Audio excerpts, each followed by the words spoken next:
রাস্তার সংস্কার কাজে অনিয়ম, বাধা দেওয়ায় হামলার অভিযোগ।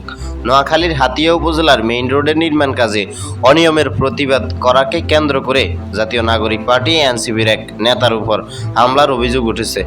এই ঘটনায় এলাকায় উত্তেজনা সৃষ্টি হয়েছে বলে দাবি করছেন স্থানীয়রা।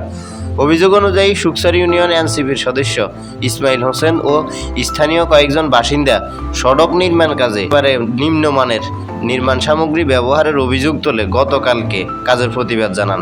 তাদের দাবি, নির্মাণ কাজে 2 নম্বর ইট এবং নিম্নমানের সিমেন্ট ও বালু ব্যবহার করা হইতেছিল।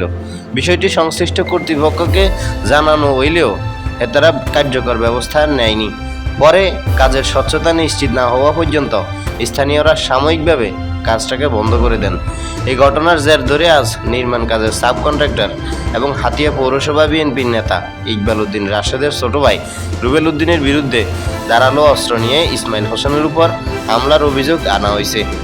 উপরোক্ত ব্যক্তির হামলায় ইসমাইল হোসেনের মাথায় গুরুতর আঘাত পান। পরে তাকে চিকিৎসার জন্য উপজেলা স্বাস্থ্য কমপ্লেক্সে নেওয়া হয়েছে। এই ঘটনায় জাতীয় নাগরিক পার্টি এনসিপির হাতিয়া উপজেলা শাখা তীব্র নিন্দা ও প্রতিবাদ জানাইছে।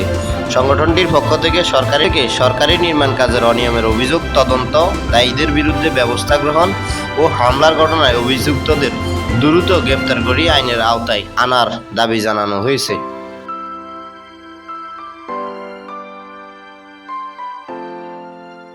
আপনার দাঁতের যে কোনো সমস্যার সমাধান পেয়ে যাবেন আধুনিক ডেন্টাল কেয়ারে।